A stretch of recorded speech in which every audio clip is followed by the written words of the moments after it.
Bienvenue à la porte du centre prophétique pour les nations. L'objectif que le Seigneur nous a donné, c'est que tu puisses chercher ardemment la présence du Saint-Esprit là où tu es, que le feu de Dieu puisse se répandre abondamment sur ta vie et que la grâce de Dieu puisse se manifester. Les multitudes ne rassasieront jamais ton âme, mais la présence de Dieu fera de toi l'homme ou la femme le plus heureux de la terre. Alors cherche avec nous sa présence, cherche avec nous ardemment le Saint-Esprit, et alors tu verras combien le feu de Dieu descendra sur toi. Il est bon, la Bible me dit d'être dans la présence de Dieu. Nous avons vécu 3 jours la semaine dernière, merveilleux, dans lesquels la présence de Dieu était là.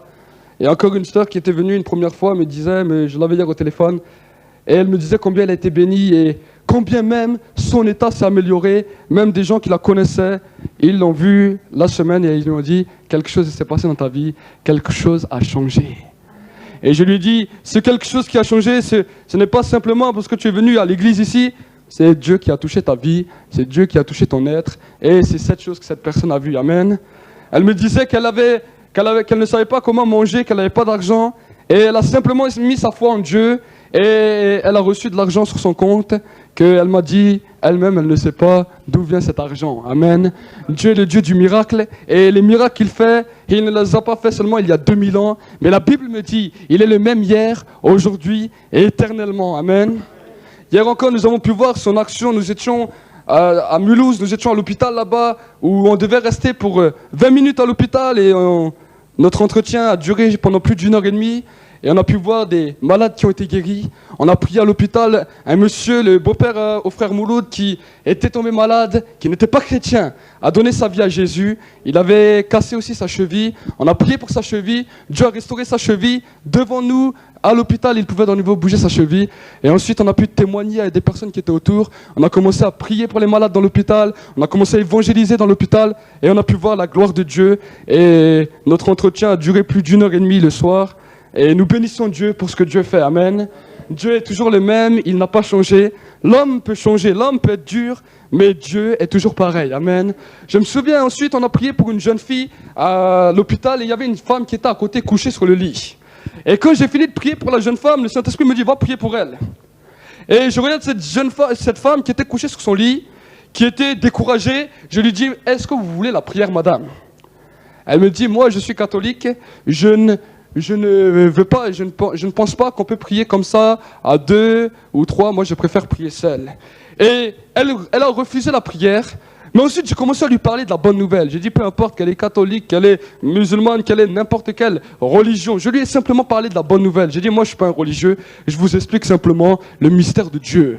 Quand j'ai commencé à lui expliquer ça, la présence de Dieu l'a visitée. Elle a été touchée. Elle commençait à moitié à pleurer. Et je lui ai dit, donnez-moi vos mains, je vais prier pour vous. Elle m'a donné ses mains, j'ai prié pour elle. Et ensuite, on est parti de l'hôpital. Amen. Nous avons pu voir que les gens, tout le temps, nous pouvons dire les gens sont durs. Ce n'est pas les gens qui sont durs, c'est l'église qui est dure. Amen. Quand l'église aura compris que le message de Dieu, s'il est expliqué correctement aux hommes et aux femmes, s'il est expliqué dans la dimension de l'esprit de Dieu aux hommes et aux femmes, les hommes et la femme vont toujours écouter. Parce que personne ne veut refuser une bénédiction de Dieu. Il n'y a personne, aucun homme, aucune femme qui veut refuser une bénédiction. Amen.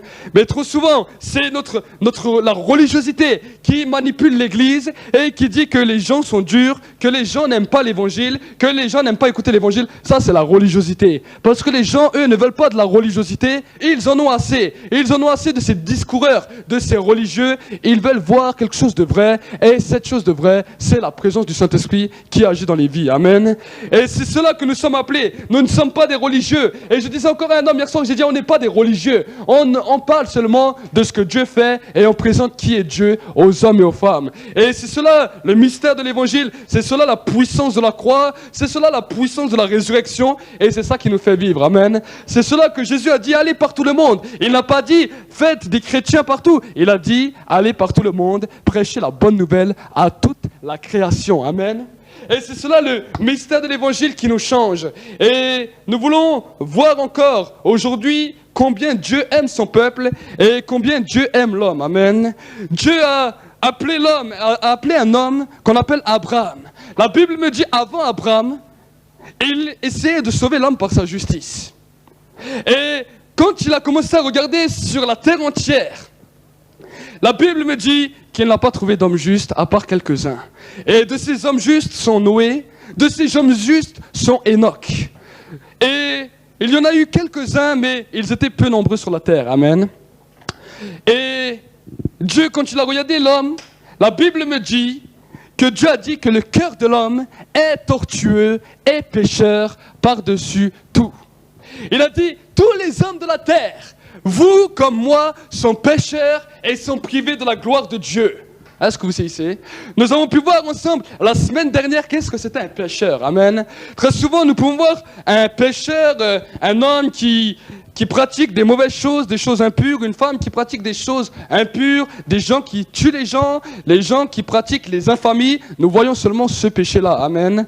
Mais nous avons pu voir que Jésus est allé plus loin et qu'il nous a donné c'est quoi la racine du péché. Et nous avons pu voir que la racine du péché, avant que le péché puisse être engendré à la vue humaine, nous avons pu voir que le péché commence par le souci. Est-ce que vous saisissez? Nous avons pu voir que les épines qui étouffent la parole de Dieu, qui la rendent infructueuse et qui l'empêchent de produire du fruit, ce sont les soucis de ce monde, les plaisirs des richesses et les plaisirs de la vie. Nous avons pu voir cela la semaine dernière pendant ce temps de convention dans lequel Dieu voulait nous rappeler à ne pas nous inquiéter. C'est pour cela qu'il a dit à l'église de Jésus-Christ, vous, Église de Jésus-Christ, ne vous inquiétez pas du lendemain, car chaque jour suffit sa peine et le lendemain s'inquiétera pour lui. Amen. Nous avons pu voir combien le souci faisait amener l'homme toujours dans le péché. Le premier péché de l'homme, ce n'est pas le péché qu'il fait à la vue humaine, mais le premier c'est le souci. L'inquiétude, parce que ça commence à ronger et il n'a plus le temps de regarder il n'a plus le temps de poser ses regards sur Dieu. Il voit ses soucis toujours plus grands que Dieu et on dirait que son Dieu c'est son souci. Amen. Et nous pouvons voir que les enfants d'Israël, alors que quand ils étaient dans le pays d'esclavage, tant qu'ils étaient sous l'oppression des Égyptiens, la Bible me dit, ils invoquaient le nom de l'Éternel. Et c'était leur seul but, d'invoquer le nom de l'Éternel. Amen. Mais nous avons pu voir que quand Dieu a écouté leurs cris, quand Dieu les a délivrés, quand Dieu les a sortis de l'esclavage, ils n'étaient pas satisfaits de ce Dieu. Amen. Ils n'étaient pas satisfaits de ce Dieu parce qu'ils voulaient faire un Dieu à leur image. C'est pour cela qu'ils ont fait l'idole. Est-ce que vous savez? Ils ont fait le veau d'or. Et le veau d'or, c'était un Dieu à leur image. Un Dieu à leur ressemblance que eux, ils veulent adorer. Un Dieu qui marche selon leurs désirs, selon leurs pensées, selon leur direction. Et c'est pour cela qu'ils ont fait le veau d'or. Ils lui ont donné le nom de Dieu. Ils ont pris le nom qui était attribué au Dieu qui les avait délivrés. Et ils l'ont donné au veau d'or. Est-ce que vous savez? Et le problème aujourd'hui, c'est que nombreux chrétiens se sont fait un Dieu sur mesure. Est-ce que vous savez? Un Dieu, alors on nous dit toujours, oui, oh le Dieu il est amour, le Dieu il pardonne tout, le Dieu il fait tout, oui, Dieu il pardonne tout, Dieu est amour. Mais Dieu, la Bible me dit, est un Dieu qui est juste, un Dieu qui demeure dans sa sainteté, un Dieu qui veut que nous demeurons dans la crainte de son nom, un Dieu qui a une volonté et qui n'est pas un Dieu que nous faisons sur mesure nous-mêmes. Amen. On ne peut pas définir Dieu dans notre pensée, dans notre imagination, parce qu'à ce moment-là, quand on commence à croire que Dieu, il est comme nous on veut, alors on commence à se faire une idole dans nos vies, et c'est pour cela que une idole ne répond pas. Amen. C'est pour cela que nombreux chrétiens, ils prient, ils disent même Jésus, mais leurs prières ne sont pas exaucées parce qu'ils ont une idole dans le cœur. Est-ce que vous savez? Donc, ce que Dieu attend de nous, c'est que nous puissions l'accepter tel qu'il est, dans ses... Il n'a que des qualités. Je ne veux pas dire Dieu n'a pas de défauts. L'homme croit que Dieu a des défauts, mais Dieu n'a aucun défaut. Amen. Quand l'homme dit que Dieu a des défauts, c'est lui-même qui a des défauts. Amen. On ne juge pas Dieu. Dieu n'a aucun défaut. Il n'a que des qualités. Et son caractère doit être accepté tel qu'il est. Amen. Dieu s'est présenté tel qu'il est. Il n'est jamais venu par la séduction. Il n'est jamais venu à l'homme en lui disant, voilà, si tu m'écoutes, je ferai ça. Non, il n'a jamais dit ça. Il a dit, soit tu me suis pas. Est-ce que vous saisissez? Dieu est venu, Jésus est venu, il a dit que celui qui veut être mon disciple, qu'il se charge de sa croix et qu'il me suive. Et il n'a jamais venu en disant, oh viens, suis-moi et tu verras comme il est bon de marcher avec moi. Non, il a dit, si tu veux me suivre, alors tu vas apprendre à souffrir avec moi, tu vas apprendre ce que c'est, mourir à toi-même. Et il est venu, il t'a dit la vérité, il t'a dit la clarté, et ensuite il t'a dit, soit tu l'acceptes, soit tu le refuses. Dieu est comme ça et Dieu laissera toujours le choix à l'homme. Il a dit, je t'ai sauvé. Je t'ai guéri, je t'ai restauré, mais c'est à toi de le prendre par la foi. Est-ce que vous saisissez? C'est à toi de le croire et le combat qui se passe dans le monde spirituel, c'est simplement celui-là. Dieu a beaucoup de plans, beaucoup de projets, beaucoup de bénédictions, mais le diable vient pour chaque fois semer le doute, chaque fois semer l'incrédulité, et chaque fois il y a un combat à l'intérieur de nos cœurs, à l'intérieur de nos pensées, et on n'arrive pas à saisir les choses que Dieu veut. Amen. Le diable, lui, est un séducteur. Le diable, lui, ne se fait pas prier quand il y a des gens qui lui appartiennent. Comme je l'ai dit la semaine dernière, lui, il ne demande pas l'avis. Lui, il vient, il force et il ne demande pas l'avis des personnes. Il les manipule. C'est pour cela que des fois, certaines personnes disent « Pourquoi j'ai fait ça maintenant ?» Est-ce que vous savez? Le diable vient, manipule, force les gens, mais Dieu, lui, ne force personne. Le Saint-Esprit, lui, ne force personne. Le Saint-Esprit te demande si tu acceptes. Alors il agit. Si tu refuses, alors il est attristé, il attend. Est-ce que vous saisissez? Et c'est cela que nous devons saisir quand nous marchons avec Dieu, parce que si nous ne comprenons pas cela, bon nombre de chrétiens croient que le Saint-Esprit va venir sur eux, et c'est lui qui va tout contrôler de leur vie, et que c'est lui qui va tout faire, et qu'ils seront là simplement comme ça. Non. Chaque fois que le Saint-Esprit va agir dans la vie de l'homme, il te demande si tu acceptes. Si tu refuses, alors le Saint-Esprit ne peut rien faire. Est-ce que vous saisissez? Et c'est pour cela qu'il est important, c'est pour cela que l'apôtre Paul précisera, il a dit que la grâce de Dieu, l'amour de Jésus-Christ et la communion avec le Saint-Esprit soient avec vous tous. Amen. Donc nous allons lire ensemble dans le livre de la Genèse. Genèse 32.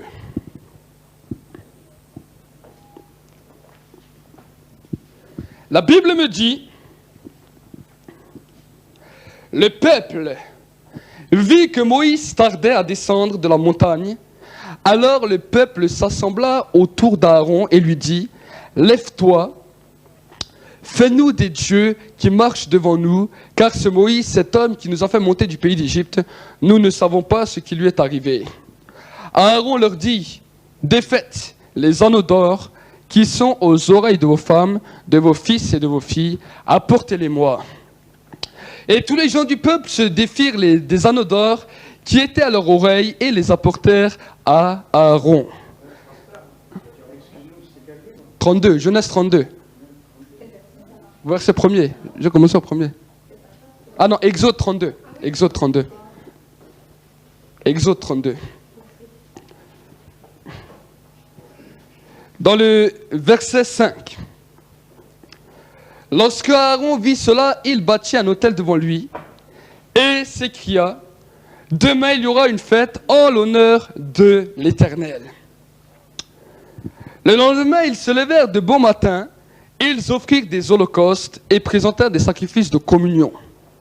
Le peuple s'assit pour manger et pour boire, puis ils se levèrent pour se divertir. L'Éternel dit à Moïse, « Va, descends, car ton peuple que tu as fait monter du pays d'Égypte s'est corrompu. » Ils se sont promptement écartés de la voie que je leur avais prescrite, et ils se sont fait un veau en métal fondu. Ils se sont prosternés devant lui, et ils lui ont offert des sacrifices. Et ils ont dit, « Israël, les voici tes dieux qui t'ont fait monter du pays d'Égypte. » L'Éternel dit à Moïse, « Je vois que ce peuple est un peuple à la nuque raide. Maintenant laissez-moi. Ma colère va s'enflammer contre eux et je les exterminerai, mais je ferai de toi une grande nation. » Moïse implora l'Éternel son Dieu et dit, « Pourquoi, Éternel, ta colère s'enflammera-t-elle contre ton peuple que tu as fait sortir du pays d'Égypte? Car par une main puissante et par une main forte. Pourquoi les Égyptiens diraient-ils, c'est pour leur malheur qu'il a fait sortir, c'est pour les tuer de la montagne et pour les exterminer de la surface du sol. Reviens de l'ardeur de ta colère et du regret au sujet du malheur de ton peuple. Souviens-toi d'Abraham, d'Isaac et d'Israël, tes serviteurs, auxquels tu as dit, en faisant un serment par toi-même, je multiplierai votre descendance comme les étoiles du ciel. Je donnerai à votre descendance tout ce pays dont j'ai parlé, et ils hériteront pour toujours. Et l'Éternel regretta le malheur dont il avait déclaré qu'il frapperait son peuple. Moïse s'en retourna et descendit de la montagne, les 2 tables du témoignage à la main. Les tables étaient écrites des 2 côtés, elles étaient écrites de part et d'autre. Les tables étaient l'œuvre de Dieu, et l'écriture était l'écriture de Dieu gravée sur les tables. Josué entendit la voix du peuple qui poussait des clameurs, et il dit à Moïse, « Il y a un bruit de guerre dans le champ, dans le camp. » Il répondit, « Ce n'est ni le bruit d'un camp de victoire, ni le bruit d'un chant de défaite. Moi, c'est un bruit de chanson que j'entends. » Comme il s'approchait du champ, il vit le veau et les danses. La colère de Moïse s'enflamma, et il jeta de ses mains les tables et les brisa au pied de la montagne. Il prit le veau qu'il avait fait et brûla au feu. Il le réduisit en une poussière qu'il éparpilla à la surface de l'eau et fit boire les Israélites. Moïse dit à Aaron, « Que t'a fait ce peuple pour que tu l'aies chargé d'un si grand péché ?» Aaron répondit que la colère de mon Seigneur ne s'enflamme pas. Tu connais toi-même ce peuple, il est porté au mal. Ils m'ont dit, fais-nous des dieux qui marchent devant nous, car ce Moïse, cet homme qui nous a fait monter du pays d'Égypte, nous ne savons pas ce qui lui est arrivé. Je leur ai dit que ceux qui ont de l'or s'en défassent, ils me l'ont donné, je l'ai jeté au feu et il en est sorti un veau. Moïse vit que le peuple était dans le désordre et qu'Aaron l'avait abandonné au désordre en sorte qu'il l'avait presque réduit à rien devant ses adversaires. Moïse se tint à la porte du camp et dit, « À moi ceux qui sont pour l'Éternel » et tous les fils de Lévi s'assemblèrent autour de lui. Il leur dit, « Ainsi parle l'Éternel, le Dieu d'Israël, que chacun de vous mette son épée au côté, traversez et parcourez le champ d'une porte à l'autre, et que chacun tue son frère, son ami, son parent. » Les fils de Lévi agirent selon l'ordre de Moïse, et il tomba parmi le peuple environ 3000 hommes en ce jour. Moïse dit, « Consacrez-vous aujourd'hui à l'Éternel, chacun même au prix de son fils ou de son frère, afin qu'il vous accorde aujourd'hui une bénédiction. » Amen. Nous voyons là une histoire où le peuple de Dieu s'est fabriqué une idole, où le peuple de Dieu a voulu faire un Dieu à son image et à sa ressemblance. Et nous voyons que dès le moment, dès l'instant où le peuple de Dieu a fait ce Dieu à leur image, la Bible me dit, ils avaient des chants, ils avaient des danses, mais la Bible me dit, à partir de ce moment-là, dans leur vie, le désordre a commencé à se manifester. Dans leur vie, dans leur intérieur, la Bible me dit, comme Moïse vit le désordre. Donc, dans leur vie, à l'intérieur de leur cœur, à l'intérieur de leurs pensées, ils étaient devenus corrompus, ils étaient devenus impurs. Et la Bible me dit qu'il y avait le désordre dans leur vie. Amen. La Bible ne nous précise pas quel genre de désordre, mais la Bible me dit qu'il y avait du désordre. Amen. Et nous voyons là que, arrivé à ce moment-là, la Bible me dit que Dieu va encore faire une fois demander, avant que son jugement tape, avant que son jugement commence, la Bible me dit que Moïse a dit que celui qui est pour l'Éternel soit avec moi. Et la Bible me dit toute la descendance de Lévi est venue avec lui. Amen. Nous pouvons savoir que dans la Bible, quand nous voyons les hommes et les femmes qui avaient le sacerdoce bien plus tard, quand le temple a été donné, quand la tente de la rencontre a été dressée, la tente du tabernacle, la Bible me dit, ce sont les fils de Lévi qui étaient les sacrificateurs dans ce tabernacle. Amen. Si Dieu a choisi les fils de Lévi, ce n'était pas parce que Lévi était meilleur que les autres frères, mais c'est parce que quand Moïse a donné un avertissement, ils se sont rangés du côté de l'ordre que Dieu avait établi. Amen. Et nous avons vu que quand ce choix, quand ce triage a été fait, la Bible me dit que Moïse dira alors à ses serviteurs, prenez maintenant, regardez ce que la Bible me dit, dans le verset 27, il leur dit, « Ainsi parle l'Éternel, le Dieu d'Israël, que chacun de vous mette son épée au côté, traversez et parcourez le champ d'une porte à l'autre, et que chacun tue son frère, son ami, son parent. » Les fils de Lévi agirent selon l'ordre de Moïse, et il tomba parmi le peuple environ 3000 hommes ce jour-là. Amen. Nous voyons là que devant Dieu, nous voyons là une image très claire, que devant Dieu, il n'y a acceptation de personne. Amen. Que devant Dieu, la Bible me dit, l'homme qui pêche, c'est celui qui payera. Amen. Et la Bible me dit qu'à ce moment-là, il y avait des hommes qui se sont détournés de la voie du péché et qui ont marché avec Dieu. Et la Bible me dit qu'ils devaient proclamer un jugement. Et ce jugement a été fait par l'épée. Amen. C'est pour cela que Jésus, quand il est venu sur la terre, il a dit, je ne suis pas venu apporter la paix, mais l'épée. Est-ce que vous savez, l'épée qui est la parole de Dieu, l'épée qui vient pour trancher, l'épée qui vient pour transformer, l'épée qui vient pour agir. Et nous avons vu ensemble l'épée aussi qui vient circoncire les cœurs. Nous avons pu voir ensemble que la circoncision dans la chair était un symbole, était un acte dans lequel l'homme qui était circoncis avait dans son corps la marque qu'un couteau est passé. Est-ce que vous savez? Et nous avons pu voir que l'apôtre Paul a dit que nous ne devons pas simplement être circoncis dans la chair, mais être circoncis du cœur. Et dans notre cœur, il doit y avoir cette marque de l'épée de l'esprit, qui est la parole de Dieu, qui est venue et qui a traversé nos cœurs, qui l'a transformé et qui nous a rendu une nouvelle créature. Amen. Donc cela, nous devons réellement le savoir et nous pouvons voir que Dieu est dans sa justice, dans sa puissance, a toujours été le même et la Bible dit qu'il n'a pas changé. Amen. La Bible nous dit qu'il n'a pas changé. Et nous pouvons voir ensuite dans le livre de loi que Dieu demandait à Israël que vraiment tout le peuple puisse marcher dans la droiture. Et la Bible me disait que si des hommes et des femmes ne marchaient pas droit, qu'ils devaient être lapidés devant tout le monde. Amen. Qu'ils devaient être jugés et qu'ils devaient être lapidés. Donc Dieu avait donné des ordonnances claires, des ordonnances précises dans lesquelles l'homme devait apprendre que Dieu ne fait exception de personne. L'homme devait apprendre que Dieu, il ne regarde ni sur un homme, ni sur une femme, il regarde simplement si nous sommes prêts à lui obéir, quel qu'en soit le prix. Amen.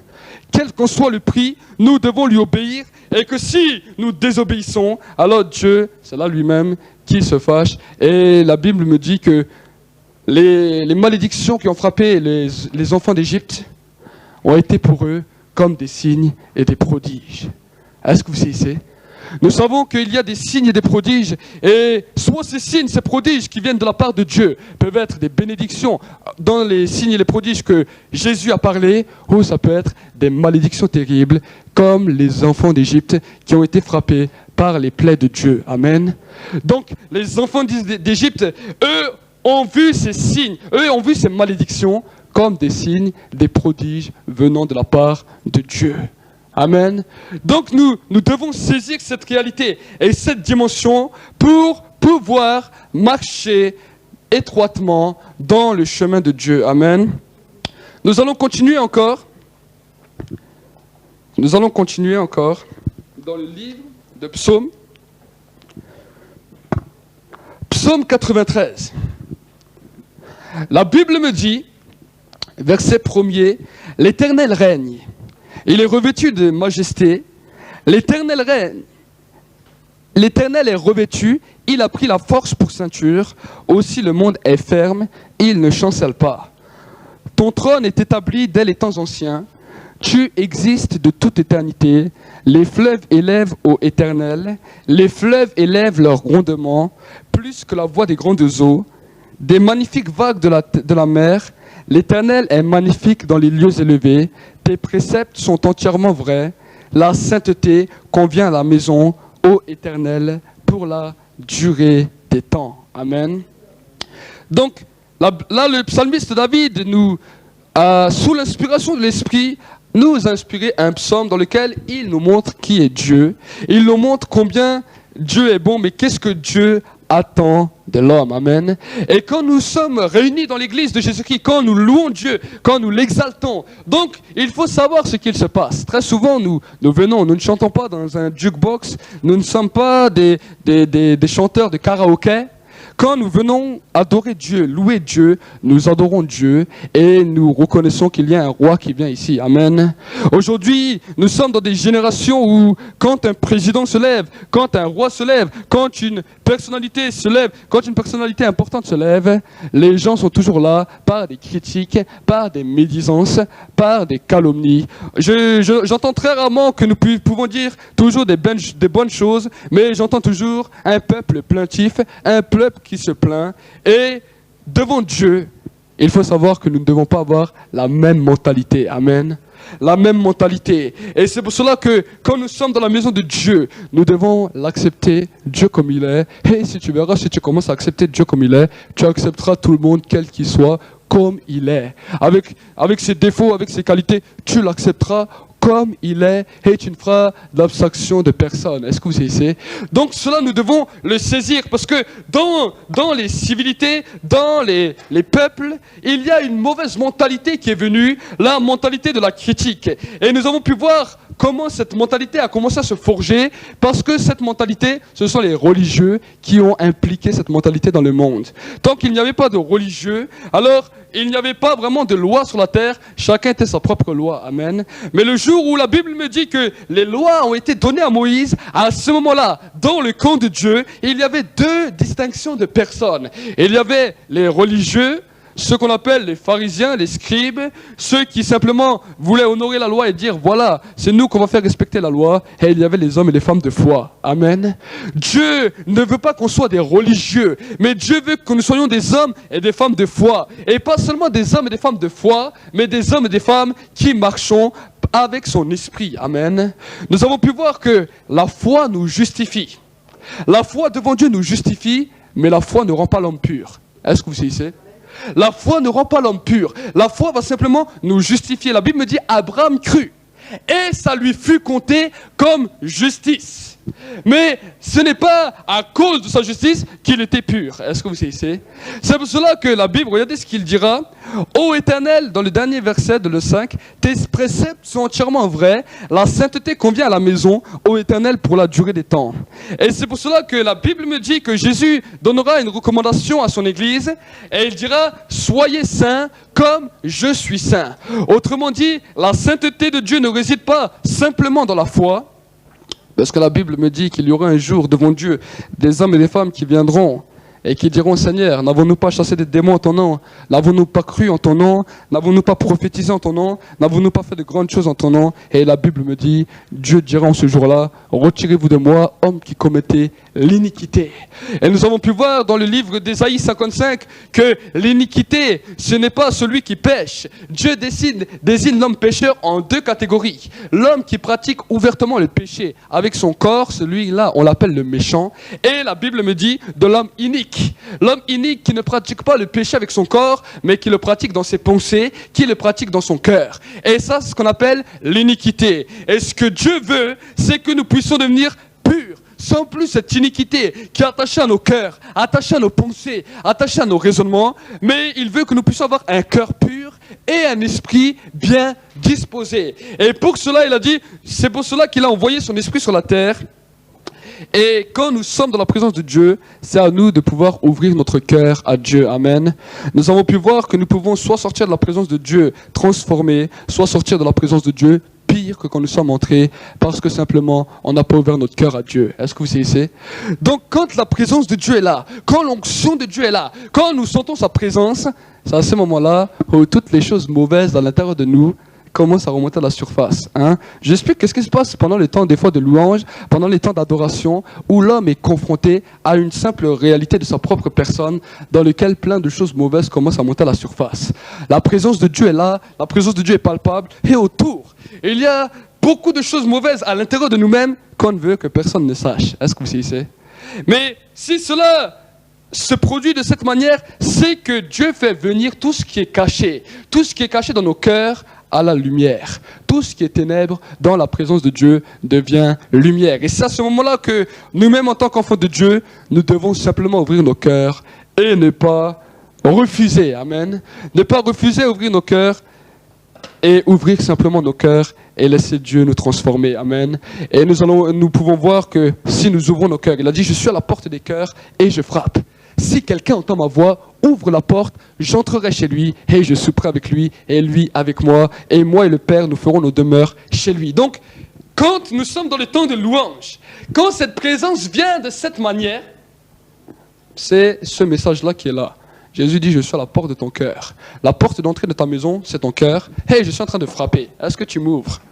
C'est bien que quand nous sommes dans la présence de Dieu, d'avoir des larmes, d'être touchés, oh, ça nous fait du bien, mais est-ce que nous ouvrons la porte? Amen. C'est comme si demain, le président de la République viendrait chez toi en personne, devant ta maison, et il sonne à ta porte, et l'émotion est là, l'émotion est grande. Tu vois les grands cortèges dehors, tu vois les hommes et les femmes qui crient, le président qui est à ta porte, qui sonne, toi tu es devant la porte, ça te fait une sensation extrême, tu commences à pleurer, tu dis, oh, le président est là. Qu'est-ce que je pourrais lui demander? Tu entends les voitures qui klaxonnent, tu vois les policiers, mais tu restes simplement dans cet état. Et le président, quand tu vois que moi tu n'ouvres pas ta porte, il repart, il dit elle n'est pas là. Est-ce que vous saisissez? Ça, c'est ce qui se passe quand nous sommes dans la présence de Dieu, quand nous sommes dans l'adoration, quand nous sommes en train de louer et bénir Dieu. Ne laissons pas repartir Dieu comme il est, de la même manière qu'il était venu. Amen. Dieu était venu pour nous apporter des bénédictions. Dieu était venu pour nous restaurer. Dieu était venu pour nous transformer. Et nous, par notre dureté, nous, par notre fierté, nous lui avons refermé la porte et il est reparti. Est-ce que vous saisissez? C'est pour cela que nous devons saisir ce qui se passe dans les moments où nous sommes dans la présence de Dieu et ne pas passer à côté de ce que Dieu veut faire. Amen. La Bible me dira, quand il est arrivé à Jérusalem, monté sur un ânon, le petit d'une ânesse, la Bible me dit que Jérusalem ne l'a pas accueilli comme il se devait. Et la Bible me dit que Jésus a commencé à pleurer et à prier. Et dans sa prière, il a donné une parole qui n'était pas une bénédiction, mais qui était une malédiction, dans laquelle il a dit, Jérusalem, Jérusalem, voici que tes jours viennent où tu seras laissé de toutes parts. On ne te laissera pas pierre sur pierre. Tes ennemis t'environneront de toutes parts à cause d'une seule chose. Parce que tu n'as pas connu le temps où tu as été visité. Donc, c'est pour cela qu'en tant qu'enfant de Dieu, nous devons être conscients de cette importance du temps où Dieu nous visite. Amen. Dieu n'est pas un homme, Dieu nous parle de ces choses clairement pour que nous puissions simplement le comprendre et le savoir. Amen. Nous voyons là, la Bible me dit, nous avons pu voir avant dans le livre d'Exode, comment Moïse a parlé, il a dit que tous ceux qui sont pour l'Éternel viennent. Mais je pense que si Moïse aurait parlé d'une différente manière et qu'il aurait dit que tous ceux qui ne sont pas pour l'Éternel seront tués par une épée, je suis sûr que peut-être beaucoup seraient venus par crainte derrière. Est-ce que vous saisissez? Mais quand Moïse a parlé, il a dit simplement qui est pour l'Éternel. Amen. Dieu voulait d'abord voir les volontaires. Il ne voulait pas des gens qui viennent simplement pour un petit avantage, mais qui à l'intérieur, le cœur était corrompu.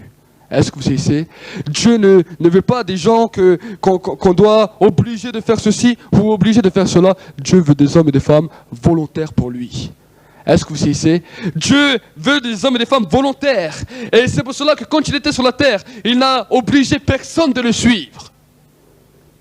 Il a dit que celui qui veut me suivre, je suis le chemin, la vérité, la vie. Nul ne peut venir au Père que par moi. Que celui qui veut me suivre, qu'il a qu'à me suivre.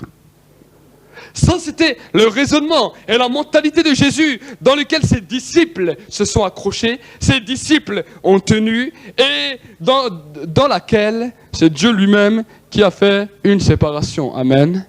Et dans cette séparation, nous voyons ensuite que la Bible me dit que toute personne qui ne croit pas en Jésus, il n'y a pas l'accès au salut, il n'a pas d'accès au ciel. Est-ce que vous saisissez? C'est pour cela qu'il est important de parler aux gens et de dire aux hommes et aux femmes que l'importance du salut est primordiale. Amen. L'importance du salut pour chaque homme, pour chaque femme dans cette vie est primordiale. Peu importe sa race, peu importe sa nationalité, peu importe son origine devant Dieu, tout ça, ça compte plus. Amen. Mais l'importance du salut est primordiale parce que si demain Jésus revient, j'aimerais vous le dire et je l'ai déjà dit, plus aucun homme, à part les Juifs, et encore si seulement ils reconnaissent Jésus, ne pourront être sauvés. Est-ce que vous savez? Tous les Chinois, les Français, les Allemands, les Espagnols, les les Turcs, les Arabes, plus aucune nation ne pourrait être sauvée à part les Juifs et encore que ceux qui croient en Jésus et qui le reconnaissent. Est-ce que vous saisissez? Et aujourd'hui, ne croyez pas que parce qu'un homme est juif, qu'il est sauvé s'il n'accepte pas Jésus. Ça, c'est un mensonge du diable. Même les Juifs, s'ils ne croient pas en Jésus, ils iront de la même manière en enfer. Est-ce que vous saisissez? Donc, beaucoup d'hommes et de femmes croient que les enfants d'Israël seront privilégiés. Non, ils seront simplement privilégiés quand le temps de la grâce sera fini. Est-ce que vous saisissez? Mais encore là, il y aura encore un choix entre ceux qui reconnaissent Jésus et ceux qui ne le reconnaissent pas. Et c'est cela que nous devons comprendre, cette mentalité que nous devons comprendre, ne pas rester sur des préceptes que les hommes veulent communiquer, mais être sur des préceptes que Dieu veut pour nous, pour l'Église, pour le royaume de Dieu. Amen. Et c'est pour cela, nous avons pu voir combien Dieu était indulgent dans l'Ancien Testament, mais nous pouvons voir aussi que dans le Nouveau Testament, ce Dieu, même qui est venu manifester en Jésus, n'a pas changé. Vous allez lire ensemble avec moi le livre de Matthieu, ce que Jésus dira.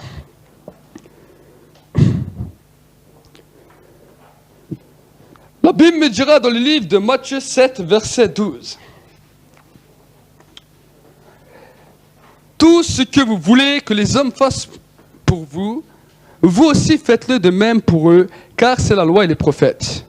Entrez par la porte étroite, car large est la porte et spacieux, le chemin qui mène à la perdition, et il y en a beaucoup qui entrent par là.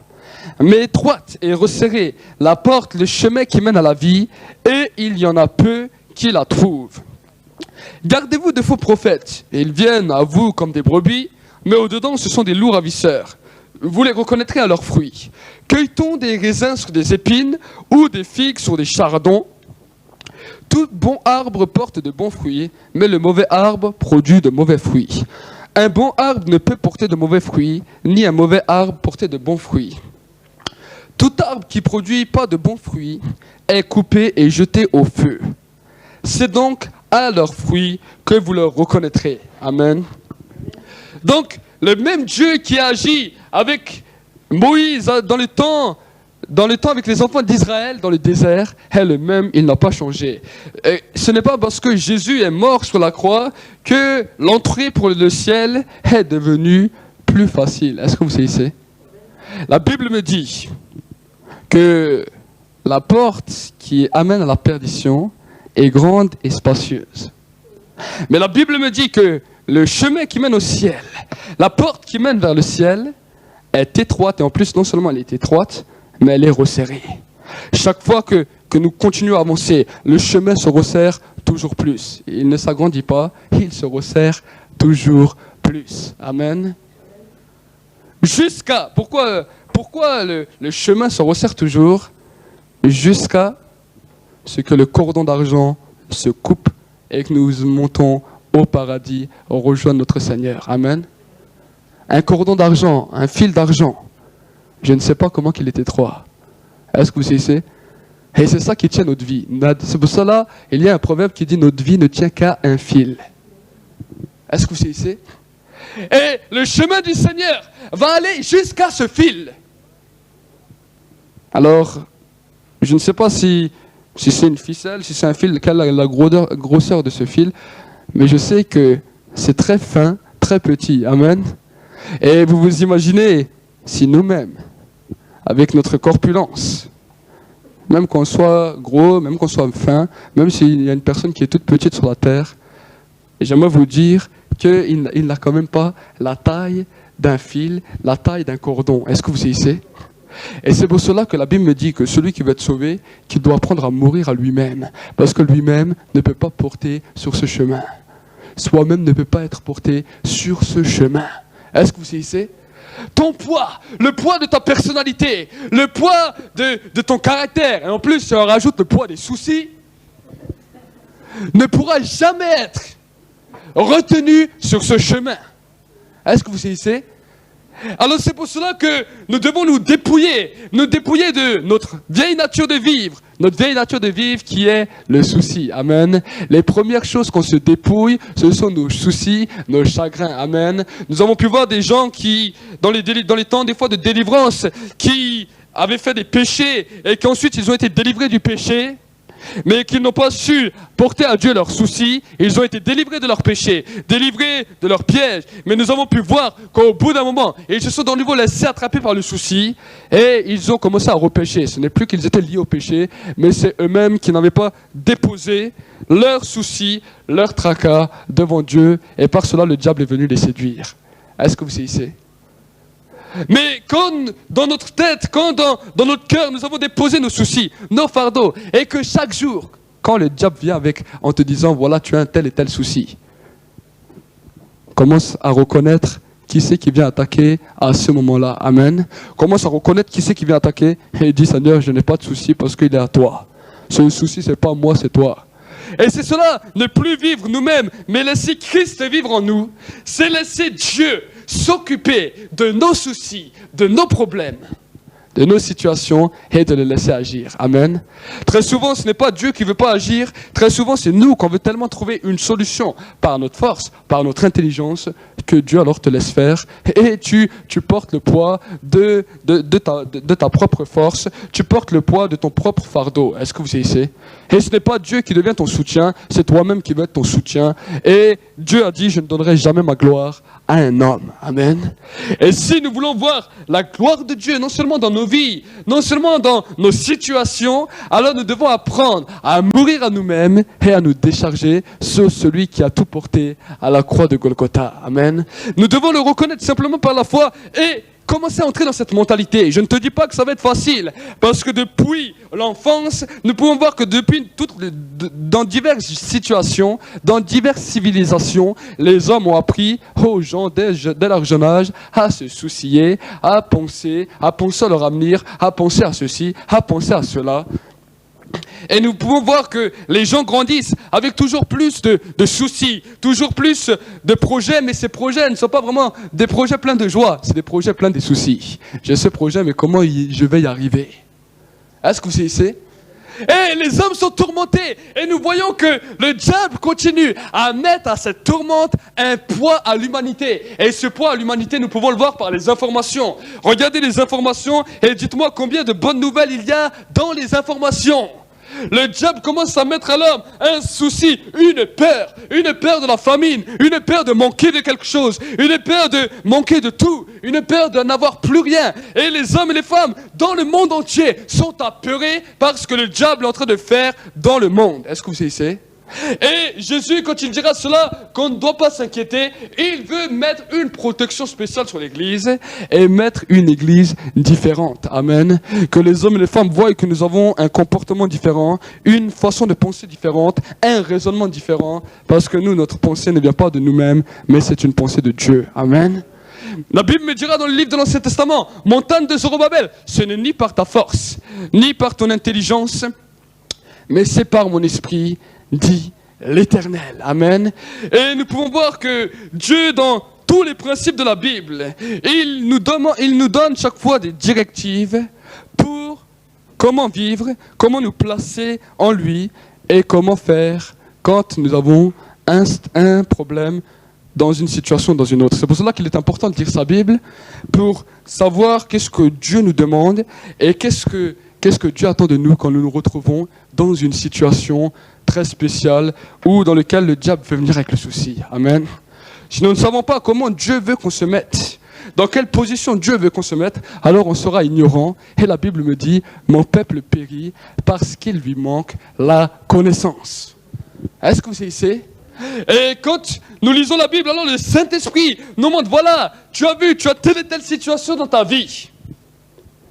Mais maintenant, je te donne la révélation pour sortir de ta situation et continue à avoir confiance en Dieu. Est-ce que tu l'acceptes? Est-ce que tu refuses? Est-ce que vous savez? Ça, c'est comment Dieu agit. La Bible me dit, le Saint-Esprit vous enseignera toutes choses face à toutes les difficultés de ta vie, face à tous les raisonnements de ta vie, face à tous les soucis, parce que c'est le Saint-Esprit qui vient nous conduire dans le sentier de la justice et de la vérité. Est-ce que vous savez? Ça ne veut pas dire que des problèmes ne peuvent pas survenir. Mais passer les problèmes sans souci, c'est quelque chose de formidable. Si tu passes des problèmes avec une tonne de soucis, c'est quelque chose de désastreux. Et quand tu sors de cette situation, tu es encore pire qu'avant. Est-ce que vous savez? Donc, le but de Dieu, oui, il y a l'épreuve. Nous avons vu que l'épreuve est là pour une chose. Quand Dieu nous met à l'épreuve, c'est que nous n'avons pas de patience. Nous avons vu ensemble dans le livre de Jacques que l'épreuve est là pour une chose, pour nous apprendre la patience. Quand on n'a pas de patience, alors Dieu nous éprouve. Et vu que l'homme est très impatient, l'homme veut toujours aller toujours plus vite, alors moins on est patient, plus on est éprouvé. Et nous avons pu voir déjà, quand nous avons vu ensemble les fruits de l'esprit mentionnés dans le livre de Galates 5, combien la patience ensuite découle les autres fruits, comment les autres fruits découlent de la patience. Quand on est patient, on est joyeux. Quand on est joyeux, on est plein d'amour. Quand on est plein d'amour, on est plein de paix. Il y a une sécurité qui s'installe, on est confiant. Et les fruits de l'esprit commencent à émaner de nos vies. Amen. Mais nous avons pu voir que le souci est souvent aussi engendré par le manque de patience. Est-ce que vous savez? L'homme est tellement impatient qu'il se soucie. Si j'arrive pas à régler ce problème dans tel et tel délai. Vous avez jamais entendu des paroles comme ça? Le manque de patience entraîne aussi le souci. Le souci amène l'excitation de l'âme. Et quand l'âme est excitée, l'âme fait n'importe quoi. Et c'est ce qui découle le péché. Est-ce que vous savez? Et le péché, la Bible me parle aussi des plaisirs des richesses. Quand on est dans une situation où on a besoin d'un problème, on peut s'attacher aux richesses. On peut s'attacher aux plaisirs de la vie. Et l'amour pour Dieu commence. On chante encore, on prie encore, mais on a rejeté tout ce qui en fait la puissance et la force, et on a gardé simplement une parure extérieure, une piété extérieure, une piété pour que les hommes et les femmes disent « ça c'est un bon chrétien ». Est-ce que vous savez? Un jour on m'a sorti ça là, on m'a dit « toi t'es un bon chrétien ». Je l'ai regardé, je dis « dis-moi qui est bon sur la terre ». Est-ce que tu crois que je suis meilleur que toi? Je ne suis pas meilleur que toi. Je ne suis pas meilleur que vous. Il n'y en a qu'un qui est bon et c'est Dieu. Amen. Et si je suis sauvé, si je parle de Jésus, ce n'est pas parce que je suis meilleur qu'un autre, c'est simplement à cause de la grâce de Dieu et pour faire connaître aux hommes et aux femmes que Dieu veut aussi les sauver. C'est pour cela qu'on parle de Jésus, pas parce qu'on est plus spécial que d'autres. On ne va pas chez les gens en étant plus supérieur qu'eux, en disant je suis meilleur que vous. Non, moi je suis plus pécheur que toi. Souvent je le dis aux gens qui disent ah mais moi j'ai beaucoup de péchés à confesser. Je suis peut-être plus pécheur que toi. Je lui dis ça, je crois pas. Je crois que moi j'étais plus pécheur que toi. Est-ce que vous savez? Mais oui, nous ne devons pas dire monter sur des piédestals et dire nous sommes meilleurs que le monde et c'est à cause de ça que Jésus nous a choisis. Jésus t'a pas choisi parce que tu es meilleur que qui que ce soit. Jésus simplement il t'a choisi par grâce. Et cela nous devons le comprendre quand nous allons parler à des païens. Si toi tu viens avec une supériorité, il ne va même pas t'écouter. Il va dire ouais toi t'es saint, moi je ne suis pas comme toi. Et il ne voudra rien savoir. Est-ce que vous savez? Et cette mentalité, c'est la mentalité du pharisianisme, la mentalité de la religiosité. C'est comme ça qu'il s'agissait les religieux. Ils étaient supérieurs à tout le monde et ils regardaient les pécheurs d'un coin de l'œil et ils disaient, tu as vu comme cet homme pêche, regarde comme nous on est bons. Ça c'est les pharisiens. Ils jeûnaient, ils priaient, ils étaient dans l'église, ils étaient dans les synagogues, ils montraient des belles choses, ils avaient des connaissances. Mais ils regardaient les gens du coin de l'œil et ils les jugeaient dans leur cœur. Est-ce que vous savez? Donc, Dieu ne veut pas que nous entrons dans cette dimension. Dieu veut que nous saisissons, que nous nous rappelons d'où nous venions, que nous étions pécheurs, que nous étions perdus, mais qu'il nous a sauvés par grâce. Si l'apôtre Paul ira plus loin, il dira, si Dieu, dans son amour, n'est pas allé jusqu'au bout et n'a pas eu pitié des greffes qui étaient des branches qui étaient directement sur l'olivier de naissance, combien alors nous qui sommes greffés, il peut aussi nous enlever facilement. Est-ce que vous savez? Il a enlevé des branches qui étaient collées dès la naissance, des branches qui symbolisent le peuple juif, les enfants d'Abraham, qui étaient dès la naissance collés à cette bénédiction. La Bible me dit si Dieu les a enlevés, nous qui sommes greffés, si nous ne faisons pas attention, à combien de plus fortes raisons ne va-t-il pas non plus nous retrancher? Est-ce que vous savez? Donc c'est pour cela qu'il est important que nous-mêmes, en tant qu'enfants de Dieu, nous puissions marcher dans cette direction, marcher dans sa grâce et apprendre avec Dieu à déposer nos soucis. Apprenez à vivre sans soucis. Et vous savez, c'est cela, comme je l'ai dit, c'est cela, ce qu'on peut appeler du combat spirituel, apprendre à vivre sans souci. Il y a des gens qui prient et qui prient et qui prient, qui chassent toutes sortes de démons, mais qui à l'intérieur sont pleins de soucis, pleins de problèmes. Et quand ils continuent encore à marcher, quand ils continuent encore à être seuls, ils sont encore tourmentés eux-mêmes parce qu'ils n'ont pas compris que le premier combat spirituel, c'est de vivre sans souci. Est-ce que vous savez? Ils n'ont pas compris. Le premier combat spirituel de la vie de chaque croyant, c'est d'apprendre à vivre sans souci. Et c'est pour cela que la Bible me dit, mon juste vivra par la foi. Dieu, la Bible me dit, il est le rémunérateur de ceux qui le cherchent. Donc si nous cherchons Dieu, tout ce dont nous avons besoin, Dieu nous le donnera. Il a dit, cherche premièrement l'Éternel ton Dieu de tout ton corps, de toute ton âme, de toute ta force et de toute ta pensée. Cherchez d'abord le royaume des cieux et sa justice. Et toutes les autres choses te seront données par-dessus tout. Par-dessus tout. Tout ce dont on a besoin, Dieu nous les donne. Et alors, si nous commençons à vivre dans cette mentalité, nous pouvons savoir que déjà, tout ce qui est nos problèmes, nos soucis, Dieu les a déjà. Dieu est déjà celui qui règle ça. Donc, dans la vie, qu'est-ce qui va encore nous arrêter? Est-ce que vous savez? Si une personne n'a plus de soucis, plus de tracas, parce qu'une personne règle tout, elle peut vivre heureuse sur la terre. Amen. Et c'est pour cela que la Bible me dit, si vous ne devenez comme des petits enfants, vous n'entrerez pas dans le royaume des cieux.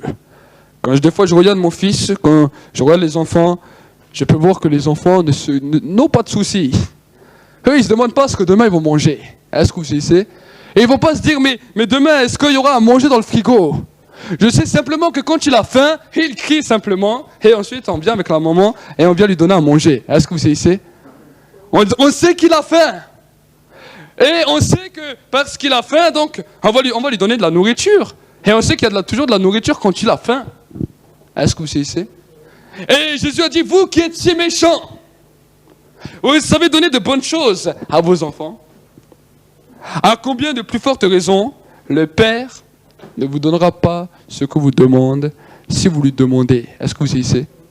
C'est pour cela que Jésus a dit des paroles comme cela, parce qu'il avait compris. Il avait compris cette dimension, et c'est ça, cette dimension qu'on appelle la famille. Nous sommes dans la famille de Dieu. Donc si on a un besoin, on a un Père qui est là et qui pourvoit pour toutes choses. Est-ce que vous savez?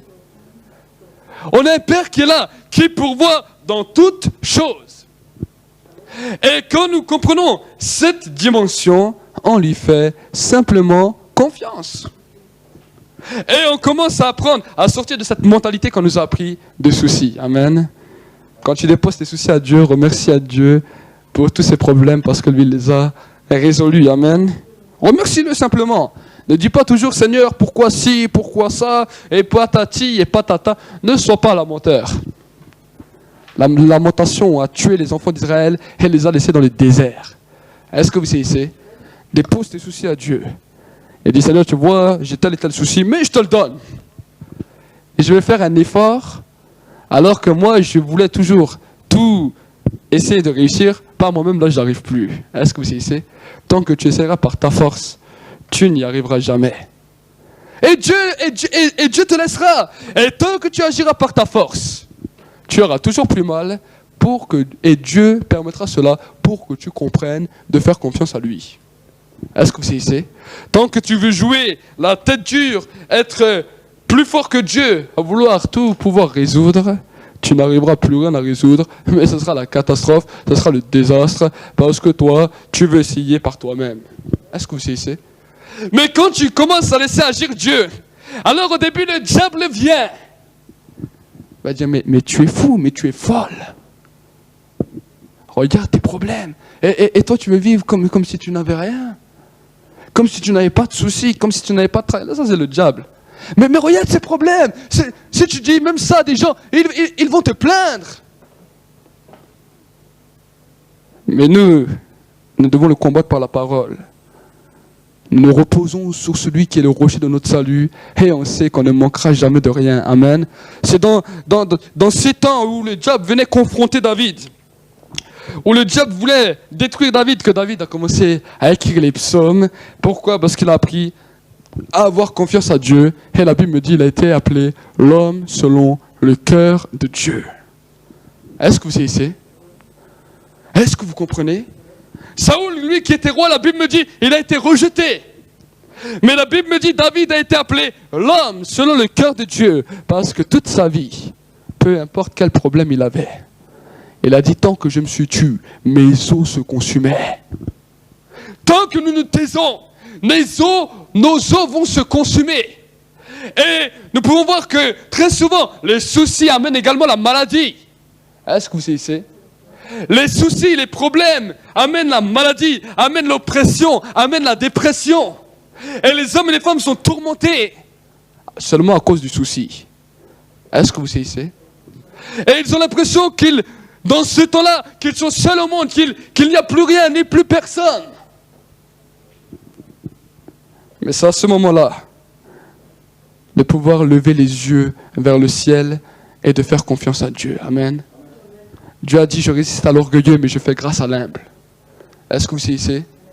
Si nous savons que Dieu peut nous aider et que par fierté, on ne lui demande pas, donc Dieu nous résistera. Est-ce que vous savez?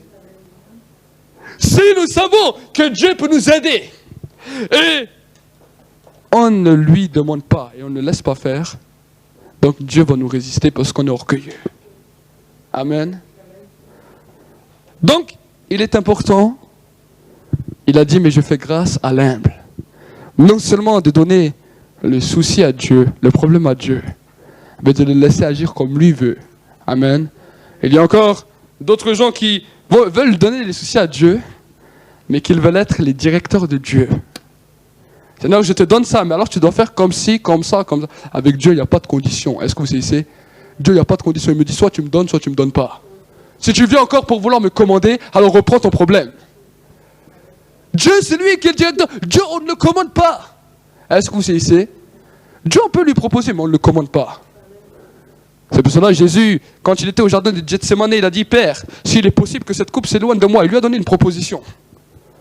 Mais tout d'un coup, le Saint-Esprit lui a dit, non, si tu veux que les âmes soient sauvées, c'est le chemin. Et la Bible me dit à ce moment-là, Jésus tourna et se dit, Père, non pas ma volonté, mais que ta volonté soit faite. Il avait compris qu'il avait donné une proposition, mais cette proposition n'a pas plu à Dieu. Est-ce que vous savez? Parce que Dieu voulait sauver l'homme. Et après, il a dit, non, pas ma volonté, mais ta volonté. Donc, n'essayons pas à diriger Dieu, à contrôler Dieu, parce que Dieu ne se contrôle pas. Est-ce que vous savez?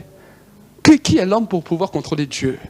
Vous avez vu que Dieu a fait en 7 jours tout le ciel, toute la terre, les arbres, les montagnes, les lacs, les rivières, les mers.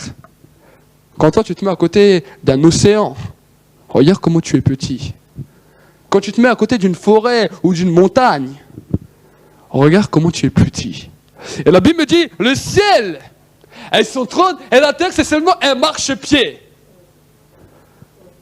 Est-ce que vous avez déjà vu un marchepied? Est-ce que vous avez déjà vu un escalier? La dernière marche, hein? Tu mets simplement une fourmi à côté de toi, la fourmi elle te regarde, tu es immense. Et la Bible me dit, la terre entière c'est son marchepied. Et nous qui sommes tout petits devant Dieu, Dieu non seulement nous connaît, il nous a aimés, il nous a appelés, mais c'est nous qu'on veut commander Dieu. Est-ce que vous savez? Bien souvent nous ne comprenons pas la grandeur de Dieu. On dit oui, Dieu est bon, Dieu. Mais moi, on ne sait pas vraiment comme il est grand. On connaît ces versets, mais on n'a jamais essayé de regarder comment Dieu est vraiment grand. Et la Bible me dit, Dieu siège et trône dans la louange et dans l'adoration de son peuple. Est-ce que vous savez? Si on n'est qu'à la hauteur des pieds, et que sa présence, quand nous chantons, elle est déjà tellement puissante, le jour où nous serons dans le ciel, quand nous serons face à face avec lui, imaginez la gloire qu'il y aura au ciel. Est-ce que vous savez? Quand nous sommes dans sa présence, déjà sur la terre, la Bible dit, nous sommes simplement dans son marchepied. Et quand sa présence nous visite, nous sommes déjà heureux. Alors imaginez au ciel, éternellement avec lui, voir sa gloire se manifester. Amen. C'est pour cela que sur la terre, nous devons commencer à avoir les bonnes attitudes devant Dieu. Amen. Si tu es toujours lamenteur devant Dieu, si tu veux toujours contrôler Dieu ou critiquer Dieu, Le jour où tu arriveras devant le ciel, ça ne sera pas une louange, mais ce sera cela qui sortira de ta bouche devant lui. Parce que là-bas, tu ne pourras plus jouer un jeu, tu n'auras plus de masque, tu seras comme tu es, et ce qui sera dans ton cœur, c'est ce qui sortira de ta bouche. Est-ce que vous saisissez? Aujourd'hui, ce qui est dans nos cœurs en tant qu'être humain, on peut très bien dire une autre chose qui est dans nos cœurs. Sans que les gens le voient avec un sourire. Mais la Bible me dit, l'homme regarde à l'apparence, mais Dieu regarde au cœur. Et c'est pour cela que dans nos cœurs, nous devons avoir été touchés, non seulement touchés, mais transformés par le Saint-Esprit. Et le jour où nous serons devant lui, nous lui apporterons une louange et une reconnaissance réelle. Amen. Vous imaginez l'air étonné que vous avez si vous avez toujours critiqué Dieu, toujours lamenté. Et le jour où tu arrives devant lui, tu vois déjà sa grandeur. Et quand Dieu il te laisse la parole, les critiques et les lamentations sortent de ta bouche. Toi-même tu diras, mais j'étais le plus fou sur la terre. Est-ce que vous saisissez? J'étais le plus fou sur la terre. Parce que je n'avais pas compris qu'un jour devant Dieu, ce que j'ai semé sur la terre, je le récolterai. Par tes paroles, tu seras justifié. Par tes paroles, tu seras condamné. Ce n'est pas les paroles d'un autre qui te condamneront. C'est tes propres paroles si tu ne fais pas attention. Est-ce que vous saisissez? Donc, en tant qu'enfant de Dieu, nous devons comprendre cette discipline. Et pourquoi je rappelle cette discipline? Parce que bon nombre d'enfants de Dieu ne comprennent pas cette discipline. Ne comprennent pas ce raisonnement, et ils font ce qu'ils veulent, et ils font ce qui lui semble bon. Amen. Moi, je ne suis pas un dictateur, je dis simplement ce que Dieu dit. Amen. Les gens, ils sont libres d'accepter, ils sont libres de refuser, mais le jour où tu seras devant Dieu, tu n'auras pas d'excuses. Est-ce que vous savez? Tu n'auras plus aucune excuse. Tu seras devant Dieu et Dieu te dit, je t'ai prévenu. Est-ce que vous savez? Moi, j'ai été prévenu et vous serez prévenus et tu seras jugé pour ta vie. Si tu l'as fait ou tu ne l'as pas fait, ça sera là ton jugement. Et c'est cela la réalité de l'évangile. C'est cela proclamer l'évangile. C'est cela expliquer aux hommes et aux femmes l'évangile. Amen. Quand une personne comprend cela, elle n'est plus confrontée à un homme, elle est confrontée à Dieu lui-même. Si elle refuse, c'est son choix. Mais elle payera la conséquence de sa faute. Et si elle accepte, alors Dieu dit, alors maintenant, on va voir si ton acceptation va se concrétiser. Il a dit, celui qui persévérera jusqu'à la fin sera sauvé. Amen. Ce n'est pas simplement un jour. Dieu dit, c'est bien, aujourd'hui tu as respecté, oui. Mais demain, si demain tu oublies cette voie et tu vas vers un autre chemin, ta justice de hier ne pourra pas te sauver. Lisez le livre d'Ézéchiel. Ta justice de hier ne pourra pas te sauver. Tes biens que tu as fait hier ne pourront pas te sauver. Et c'est pour cela que chaque jour suffit sa peine et que chaque jour, on doit apprendre à mourir à nous-mêmes. Amen. On doit faire mourir cette chair. On doit faire mourir ces choses qui habitent en nous. On doit les faire mourir. Amen. Et laisser la vie de Dieu se manifester. Amen. Ne pas laisser mourir et se trouver embrigadé, enfermé dans la dépression, dans l'oppression, non. Mais laisser mourir et laisser la vie de Dieu manifester par le Saint-Esprit, agir en nous. Agir en nous. Et à ce moment-là, alors ce ne sera plus notre joie qui se manifestera, mais ce sera la joie de l'Éternel qui sera notre force. Est-ce que vous saisissez? La joie de Dieu a pour but d'être une force dans la vie du croyant. À une condition, quand il apprend à mourir à lui-même et à laisser vivre le Saint-Esprit en lui. Amen. Sa force ne sera plus la force de son corps ou la force de ses pensées, mais la force sera la force du Seigneur qui est la joie. Amen. Et cette joie simplement sera une force dans sa vie. C'est super de savoir que notre force à nous, ce n'est pas par le fruit de la sueur, mais notre force à nous, c'est une joie. Est-ce que vous savez? Quand nous regardons aujourd'hui dans le monde, nous pouvons voir que chaque homme essaye sa propre force à lui. Les scientifiques ont la force de la tête, les sportifs ont la force des muscles, les religieux ont la force de la doctrine. Mais nous qui sommes enfants de Dieu, notre force, c'est la joie de l'Éternel qui sera notre force. Est-ce que vous saisissez? C'est une joie. Alors c'est quelque chose de formidable de savoir que simplement la joie est notre force. Mais dites-moi, allez dire cela à une personne, il va dire, mais c'est de la folie ce que tu me racontes. Un simple sourire, une simple joie dans laquelle le cœur est joyeux, c'est cela qui est une force. Et la Bible me dira dans le livre des Proverbes, un cœur joyeux favorise la guérison. Mais l'esprit abattu dessèche les os. Un cœur joyeux favorise la guérison, mais un esprit abattu dessèche les os. Est-ce que vous saisissez? Donc, c'est pour cela que nos cœurs doivent être heureux. Mais nos cœurs ne peuvent pas être heureux par nous-mêmes. Regardez les hommes autour d'eux. Ils parlent de bonheur. Regardez les hommes autour de nous, les stars de la télévision. Ils parlent de joie. Une joie pour finir avec une balle de revolver dans la tête, je n'appelle pas ça une joie. Une joie pour finir drogué, mourir d'une overdose, je n'appelle pas ça une joie. Et nous pouvons voir que dans ce système, les hommes et les femmes qui nous parlent de joie, que nous montrons dans les télévisions, dans lesquelles tout le monde les envie, terminent de cette manière. Le fruit de leur joie est quelque chose de terrible parce que ce n'est pas la joie de Dieu. Le fruit de la joie humaine amène à la mort. Pourquoi? Parce qu'il y a toujours un manque, il y a toujours un vide. Et c'est ce que la Bible me dit, que Dieu a mis une part de sa grâce dans chacun des êtres humains, et c'est à cause de cette grâce que l'homme est en recherche de savoir ce qui va se passer à l'éternité. Et tant qu'il n'a pas rempli ce vide, il ne sera jamais joyeux. Est-ce que vous saisissez? Mais nous qui avons compris, et qui n'avons pas seulement compris, mais qui savons que nous sommes sauvés, alors cela devrait être joyeux, on est comblé. Ce vide que le monde cherche, nous on l'a rempli par le Saint-Esprit. Ça c'est la différence des enfants de Dieu et des enfants du monde. Est-ce que vous saisissez? Et c'est pour cela, et chaque jour, le diable viendra essayer de détruire cela dans ta vie. Chaque jour. Le diable essayera. Mais la Bible me dit que nous on a autorité sur lui dans le nom de Jésus si on le veut. Est-ce que vous saisissez? On a autorité.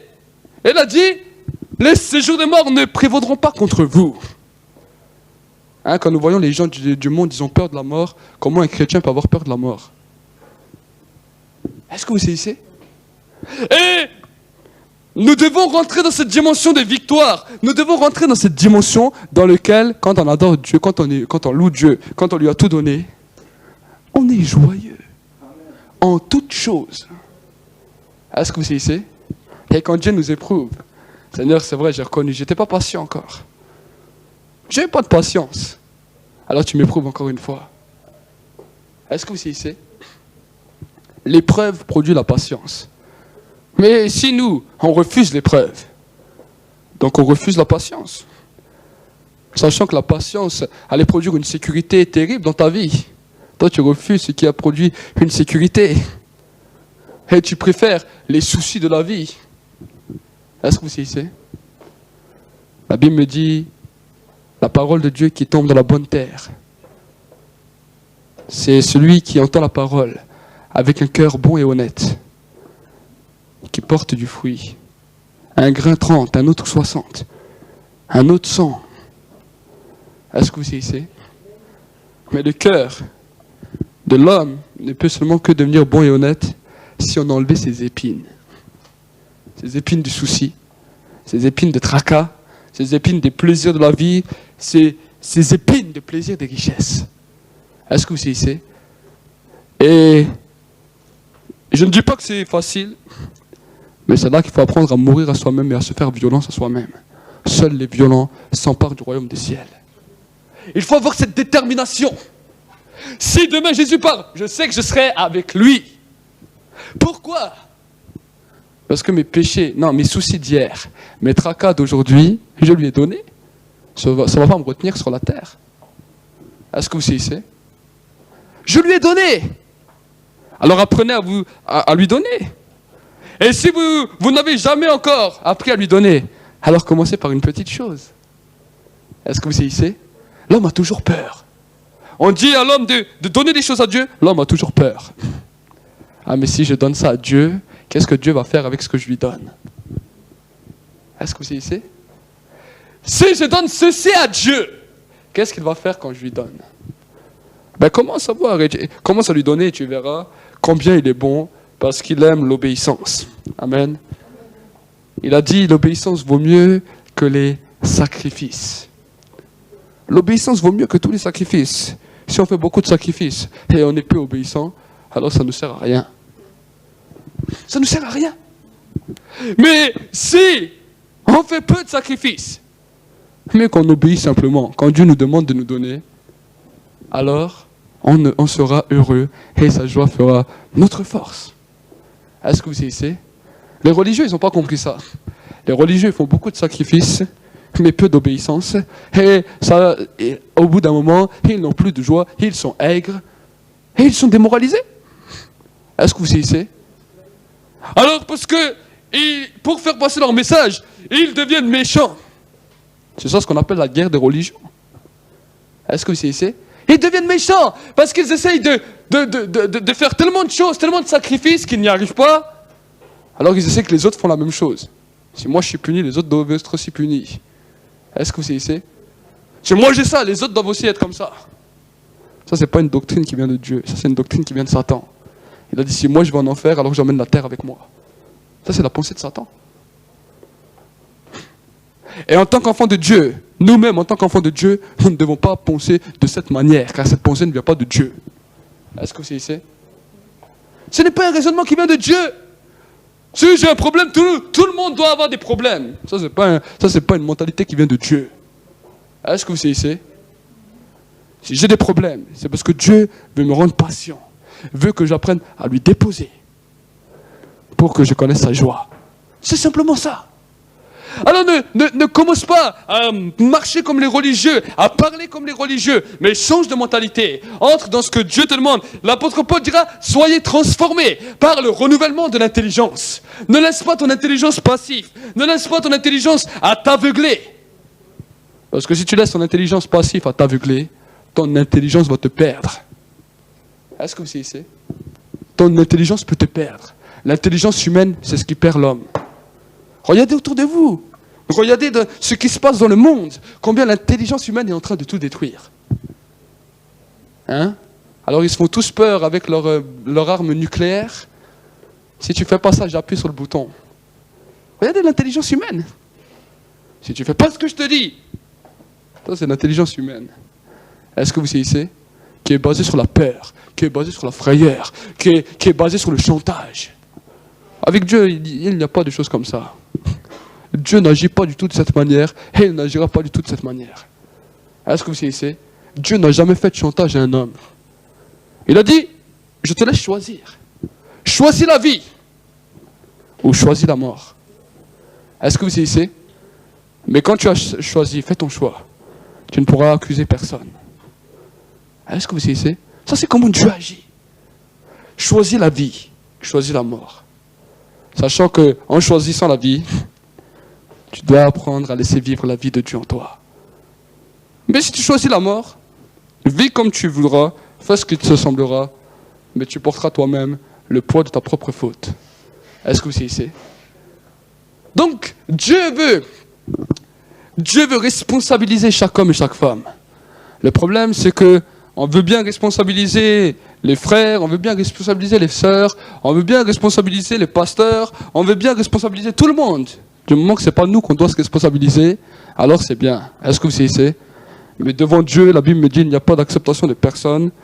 Devant Dieu, tu dois te responsabiliser et devenir responsable. Tant que tu ne voudras pas être responsable, alors ce n'est pas marcher dans les voies de Dieu, l'irresponsabilité. Est-ce que vous saisissez? Quand Dieu veut que nous marchions avec lui, il veut que nous soyons responsables. Responsables de nos actes. Responsables de nos paroles. On ne peut pas dire que c'est à cause des autres. Non. Ça ne marche pas, ça, devant Dieu. C'est toi-même qui dois être responsable de tes paroles, de ce que tu dis et de ce que tu fais. Est-ce que vous saisissez? Et ça, c'est ce qu'on appelle aussi la maîtrise de soi, mentionnée dans le livre de Galates. Nous devons saisir cette réalité. Parce que Dieu veut qu'un jour, quand nous soyons devant lui, on va répondre de toutes les paroles qui seront sorties de nos bouches, toutes paroles qu'on aura proférées. Est-ce que vous saisissez? Et si nous ne sommes pas maîtres de nous-mêmes et que nous proférons n'importe quoi comme parole, n'importe quoi comme attitude, alors devant Dieu, on ne pourra pas dire que c'est les autres. Dieu dira, c'est pas les autres, c'est toi. C'est toi qui as dit ça, c'est pas les autres. Est-ce que vous savez? C'est pas les autres qui ont dit. Lui, il sera jugé d'après ce qui est sorti de sa bouche. Mais ça, c'est sorti de ta bouche. Qu'est-ce que tu as à dire de ça? Ah, mes seigneurs, devant Dieu, il n'y aura plus de mes seigneurs. Est-ce que vous savez? Il n'y aura plus de mes seigneurs. C'est pour cela que l'apôtre Paul l'a dit, ne soyez pas remplis de vin doux, mais soyez remplis du Saint-Esprit. Est-ce que vous savez? Et il n'a rien contre que tu peux boire un verre, mais il sait que si tu bois la bouteille, 2 bouteilles ou 3 bouteilles, tu sais plus ce que tu dis. Alors d'autres vont dire que c'est l'effet du vin. Hein? Quand une personne est sous, elle ne sait plus ce qu'elle dit, elle ne sait plus ce qu'elle fait. Et après, même quand tu lui racontes, elle ne croit pas. Est-ce que vous savez? Donc, nous devons saisir cette réalité. Et en chaque chose, faire attention à ce que nous disons. Est-ce que vous savez? À ce que nous disons et à ce que nous faisons. Et marcher simplement dans sa joie. Si tu es joyeux, tu ne manqueras pas de dire des actions de grâce. Amen. La joie, c'est dire à Dieu merci pour tout. Et si tu as que des actions de grâce, les jours du jugement, si tu seras jugé pour des actions de grâce, qu'est-ce que tu veux que Dieu te dise? Il sera heureux. Et il dira enfin quelqu'un qui a compris. Bien, entre bon et fidèle serviteur. Tu as compris mon message. Il a dit, voici l'heure, et elle est déjà venue, où les vrais adorateurs adoreront le Père en esprit et en vérité. C'est là de tels adorateurs que le Père cherche. Il ne cherche pas des lamentateurs. Il ne cherche pas des gens qui pleurent sur leurs problèmes. Il cherche des hommes et des femmes qui se déchargent de ses problèmes sur lui, parce qu'il a déjà tout accompli à la croix de Golgotha, qui marchent dans sa joie, dans la louange et l'adoration, et qui ensuite, quand ils voient les hommes et les femmes perdus, leur parlent de cette dimension de ne plus avoir de soucis. Amen. Je suis sûr que si on irait présenter l'évangile en disant, si tu donnes ta vie à Jésus, tu n'as plus de soucis, les gens écouteraient déjà différent. Est-ce que vous savez? Ça ne veut pas dire que tu n'auras plus de problème. Non, le diable viendra. Il essayera par tout moyen. Mais dans ta tête, dans ton cœur, tu n'auras plus de soucis parce que la joie de l'Éternel sera notre force. Au-delà de tous les problèmes, alors quand le cœur est joyeux, peu importe. Est-ce que vous savez? Peu importe. Les gens qui sont dans les pays pauvres, alors ils ont d'autres sujets. Ils se disent, ah, moi le jour où je serai dans un pays riche, plus de soucis, plus de problèmes. J'ai déjà pas beaucoup de soucis quand je suis dans les pays pauvres. Le jour où je suis dans un pays riche, tout sera bien. Et c'est leur désir. Et le jour où ils sont dans les pays riches, et ils sont autant soucieux que les autres.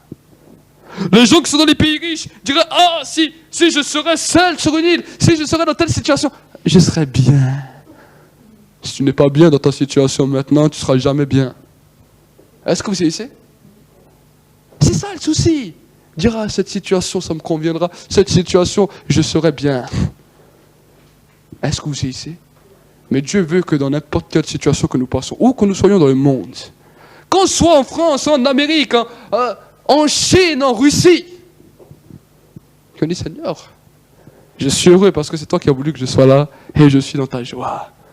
Nous avons pu voir Barnabas et Paul quand ils étaient en prison. Non, Silas et Paul, quand ils étaient en prison. La joie a fait trembler leurs murs. Amen. La prison a eu peur de la joie. La prison a dit, mais qu'est-ce que des hommes qui sont même heureux d'être en prison? Je n'ai jamais entendu. Les murs, ils ont dit ça. J'ai jamais entendu des hommes qui sont heureux en prison. Allez dans les prisons, allez voir si les gens sont heureux.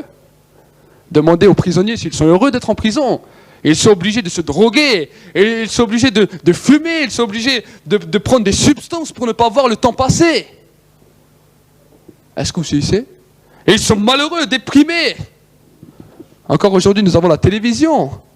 Mais il y a 100 ans, 200 ans, il n'y avait pas de télé. Quand tu étais en prison, c'était la prison. Le temps de Paul et Silas, il n'y avait pas de télévision. Et en plus, la Bible me dit, ils ont été roués de coups. Aujourd'hui encore, quand tu rentres en prison, on te fouette pas. Là-bas, ils les ont fouettés. Et ils rentrent encore en prison, ils sont heureux d'être en prison. Les murs de la prison étaient traumatisés. Ils ont dit, on n'a jamais entendu ça. Les pierres, ils ont commencé à parler. Mais oui! Est-ce que vous y savez? Est-ce que vous saisissez? Les pierres, ils ont commencé à parler et leur parole a été que toutes les portes sont ouvertes. Nous, on est là. Les murs, ils ont dû se dire ça. Nous, on est là pour entendre et soulager les gens qui pleurent et qui se lamentent. Et eux sont joyeux. Nous, on ne les veut pas ici. Ils n'ont rien à faire en prison. Toutes les portes sont ouvertes. Est-ce que vous saisissez? Toutes les portes sont ouvertes. Mais des fois, certaines personnes sont peut-être libres et ils sont emprisonnés dans leurs soucis, emprisonnés à l'intérieur d'eux-mêmes. Est-ce que vous saisissez? Donc, si Christ, la Bible me dit, si Christ nous a affranchis, c'est pour être réellement libre. Ce n'est pas pour avoir une simple toute petite liberté, mais une totale liberté à tout niveau, dans n'importe quel continent, dans n'importe quelle région, dans n'importe quel coin du monde. Est-ce que vous saisissez? Dans n'importe quel coin. Que ce soit dans la persécution ou pas dans la persécution. La joie de l'Éternel est toujours ma force. Que ce soit dans les moments difficiles comme dans les moments faciles, la joie de l'Éternel est toujours ma force. Sachant que tout ce qui est sur cette terre passera un jour. Tout cela passera. Est-ce que vous saisissez? Être heureux, l'instant présent, ne cherche pas une joie pour demain, une joie pour hier. Non. Cherche la joie de Dieu pour aujourd'hui, au moment présent. Souvent, quand on commence à être joyeux à Dieu, tout d'un coup, le diable, c'est comme s'il nous met un diable positif avec tous nos problèmes. On aimerait, mais on se dit, mais Seigneur, quand ça, c'est fini, alors là, je serai heureux. Ça vous est jamais arrivé? Quand ça, c'est fini, là, je serai vraiment dans la joie. Alors le diable, il dit, mais alors si, là, ils seront dans la joie, je vais leur préparer un autre petit problème. Un autre petit problème, et encore un autre, et encore un autre. Si je en mets 3, alors là, ce sera fini. Est-ce que vous saisissez? Mais, déchargez-vous. C'est pour cela que Jésus a dit, déchargez-vous. Si on se décharge, le diable n'a plus d'accès. Il n'a plus d'accès. Pourquoi? Parce que chaque fois qu'il veut essayer, tout de suite, on a confié ça à Dieu. C'est plus notre problème, c'est le problème à Dieu. Et s'il il n'a plus affaire à nous là, il a affaire à Dieu. Et quand le diable a affaire à Dieu, il se retire, il fuit. Est-ce que vous saisissez? Le diable fuit quand il a affaire à Dieu. Il fuit. Mais quand il a affaire à toi-même, alors qu'il va négocier avec toi. Est-ce que vous saisissez? Et c'est pour cela que la Bible me dit, il nous a été donné le nom de Jésus.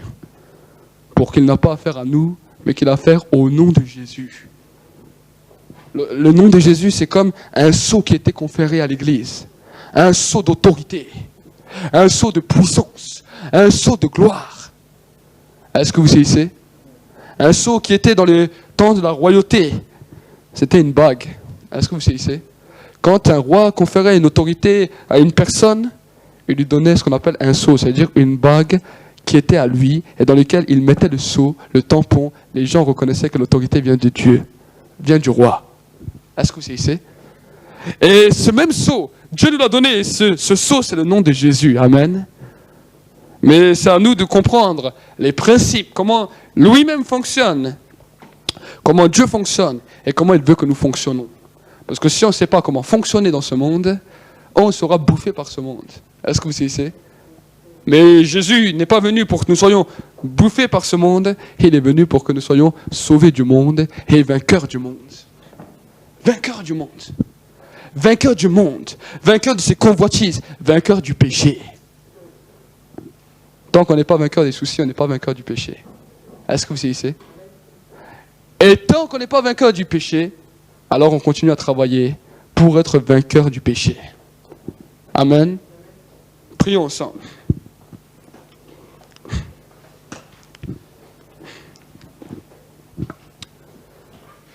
Merci Père de gloire pour ta grâce, pour ta présence et ton amour. Seigneur, mon Dieu, mon roi, j'ai apporté le message avec mes simples mots à moi, mais c'est toi, Seigneur, mon Dieu, mon roi, qui touche les cœurs et qui parle au cœur, Seigneur. Seigneur, mon Dieu, mon roi, je te remets l'Église de Jésus-Christ entre tes mains, Seigneur. Je te remets tous ceux et celles qui ont entendu ton message, Seigneur. Et je te demande vraiment, mon Dieu, mon roi, que ce message puisse porter du fruit, puisse avoir un impact sur la vie, sur les pensées, sur les raisonnements, Seigneur. Parce que toi-même, tu as déclaré dans ta parole, vos pensées ne sont pas mes pensées et vos voix ne sont pas mes voix. Seigneur, nous avons pu voir combien les pensées et les voix de l'homme sont corrompues et tordues. Seigneur, nous avons pu voir que si nous voulons marcher par nous-mêmes, nous sommes voués à l'échec et nous irons droit en enfer. Mais Seigneur, mon Dieu, mon roi, aujourd'hui que nous puissions prendre conscience, non seulement de ce que toi tu veux de nous, mais que nous puissions marcher dans ce chemin en nous dépouillant de notre ancienne nature, en déposant tous nos soucis, tous nos tracas au pied du trône de la grâce. Que Seigneur, mon Dieu, mon roi, chaque fois que l'ennemi, le diable, viendrait pour manipuler, pour vouloir détruire, pour vouloir corrompre ce que toi tu veux faire pour pouvoir venir manipuler les vies, que Seigneur, mon Dieu, mon roi, il se souvienne le chemin que tu as tracé, qu'il se souvienne de ce que toi tu as décidé, et que Seigneur, mon Dieu, mon roi, quand il soit touché, quand l'épreuve vient, quand la difficulté vient, que nous puissions nous souvenir que c'est parce qu'on a besoin de plus de patience, et que Seigneur, que nous puissions sortir de cette épreuve victorieux, parce que Seigneur, nous avons compris. Seigneur, je te bénis, je te rends grâce pour tout ce que tu fais dans les vies. Merci pour ta paix et ta bénédiction dans l'Église, au nom de Jésus-Christ. Bienvenue à la porte du centre prophétique pour les nations. L'objectif que le Seigneur nous a donné, c'est que tu puisses chercher ardemment la présence du Saint-Esprit là où tu es, que le feu de Dieu puisse se répandre abondamment sur ta vie et que la grâce de Dieu puisse se manifester. Les multitudes ne rassasieront jamais ton âme, mais la présence de Dieu fera de toi l'homme ou la femme le plus heureux de la terre. Alors cherche avec nous sa présence, cherche avec nous ardemment le Saint-Esprit, et alors tu verras combien le feu de Dieu descendra sur toi.